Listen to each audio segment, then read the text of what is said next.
Are you curious as to how that collection company that's been calling you has gotten your information? How they gotten your name, your phone number, the accounts, the details that are on your credit report? We'll be covering this in today's video. We'll also be covering how you should be going about doing pay for deletion the proper way and why so many people fail.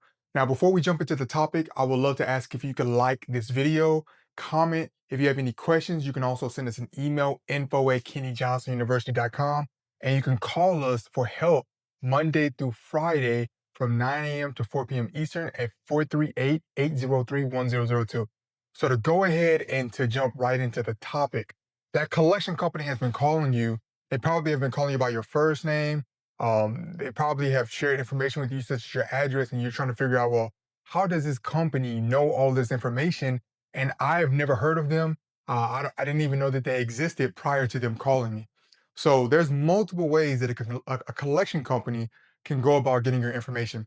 The first way is that they'll ask prying questions directly to you or to someone in your circle to gather information on you. So we have to remember these companies are in it for profit. So a lot of times they're purchasing this debt or probably don't even own the debt, but they're looking to make money off of this situation or your situation to be more exact. So to be precise, they'll probably call a family member and say, "Hey, we're calling Bob about this debt. We're trying to get a hold of Bob about this debt, and he's been ignoring us.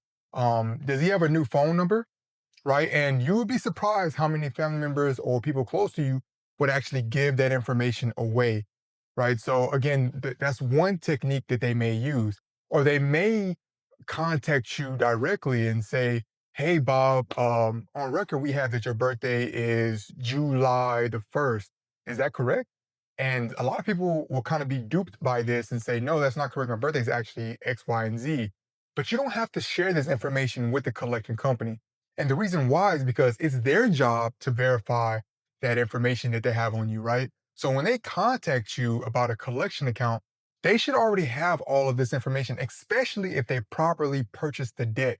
But if they did not properly purchase the debt, then they're going to be missing a lot of that information. And then sometimes they'll want to try to have that information verified just to be safe. And the reason why they're doing this is because they're trying to tie that debt directly back to you, the consumer. So, if anything, we want to give them as little information as possible. If a collection company is contacting you directly, the first thing that we want to say is, "Hey, I don't handle these things over the phone. I would love if you could send me something in writing. I'm not going to give you my address, mainly because you should already have that information if you properly purchased that debt." All right. Now this is going to do two things for you. It's going to give you time to figure out if this collection company actually has your address, your personal information. And then two is going to give you the time to look into your credit report to see if they're properly reporting. Because if they are reporting, then you know you can go ahead and start the disputing process and trying to get them to provide you a proof of debt. Now, to jump to the topic of doing pay for deletion, you probably have done your due diligence and you've seen that this collection company is actually on your credit report. Then we want to go ahead and start disputing this account. The reason why most people fail with pay for deletion is because they skipped all the steps that are necessary before. And then some people will come to me and say, "Hey, Kenny, I just want to do pay for deletion right off of the bat." And then my rebuttal to this is, why would you pay for an account that cannot be verified? Okay. And then a lot of people will even say, "Well, I'll ask for pay for deletion," and they said they don't do pay for deletion. Well, I have a news flash for you. A lot of the legitimate collection companies are more than willing to do pay for deletion, especially if they properly own that debt. It is the collection companies that are on the shady side where they're unwilling to provide you with that proof of debt are the ones that are unwilling to do pay for deletion. Okay. So we have to be aware of these things. So if a collection company comes to you and say, "Hey, I don't do pay for deletion," then we kind of have to be kind of like, okay, now again, they reserve the right, especially if they properly own the debt, not to do pay for deletion. But from my experience, from half a decade of doing this, being in this industry, a lot of collection companies actually do pay for deletion, but the people do not take the proper steps in doing pay for deletion. So the first thing we want to do is we want to get that debt verified first. We need to dispute directly with Equifax and TransUnion, or maybe it's only on one or the other. It doesn't matter. Wherever it's reporting it, that's the credit bureau we need to dispute with. What they're going to do as soon as you start that disputing process with that collection company They are then going to reach out on your behalf to that collection company. They're going to ask for all of this documentation to actually verify that this information is on your credit report. Okay. A lot of times the collection companies are going to stall out the credit bureaus, which then results in them stalling you out. So you can kind of see how this is a rippling effect of you waiting and you having to stay persistent and consistent in disputing these companies. But it's going to be necessary and important if you want to get these accounts removed or if you want to be able to move forward, pay for deletion. So, after you started this process of disputing directly with the credit bureaus for you, so they can go ahead and contact the collection companies, then you also want to ensure that you're also disputing directly with the collection companies. Now, what are you disputing? You're saying, "Hey, I don't recognize this account. I need to see," and you've been contacting me about it. I need to see proof of debt. I need to see the original signed agreement that's from the original creditor, right? If this is my account, then you should be able to produce that information. Now, they should be more, if they actually own the debt, they should be more than willing to provide you with proof of debt. Okay. Now, when you do get that proof of debt, you want to actually make sure that it's your signature.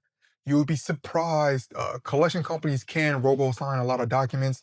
So you want to actually make sure that it's your signature if it's a physically written document. Now, there are some online applications that you may have submitted. Maybe you went to, let's say, for example, CIBC and apply for a credit card online, then that document is going to be e-signed, which is fine. You typically they may have an IP address tied to that document. You probably want to see that information as well, right? You want to see anything and make sure that it's actually your document that you signed, whether it was on a computer or physically signed. You need to see it. Okay.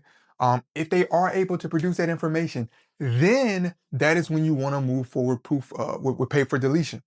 A collection company that is more than happy to provide you with proof of debt is a collection company that you should be willing to work with. A collection company that is more than willing to provide you with proof of debt is a collection company that you should be more than willing to do pay for deletion with. Okay. So you can kind of see how these things work. But a lot of people skip the proper and necessary steps. They skip past the whole disputing process because they don't have the time. They don't want to take the time to dispute it, to do the negotiating, to do all the back and forth between the credit bureaus and the collection companies. They skip all these things and they jump right into calling a collection company that has years of experience over you and trying to do pay for deletion. And then they're shocked when they fail or they say, no, we don't do pay for deletion. Okay. Because again, you're skipping steps. So if you're going to do this, you have to follow the steps. It's a way to do this, okay? First, in the very beginning, I'm going to give you a quick recap. In the very beginning, we don't want to give them any of our information. We want to let them know, um, hey, anything you have, I need you to send it to me on via letter mail. I need it in writing. If you feel comfortable, you can have them send it to you in an email. I preferably wouldn't want that just because they may bog you down, email you every day. I would just have them send it to me via letter. That way, I have it in writing, and then it'll have a return address for them on that letter. That's one thing I would do. And then once I'm able to verify that it's on my credit report, I'm going to start the disputing process.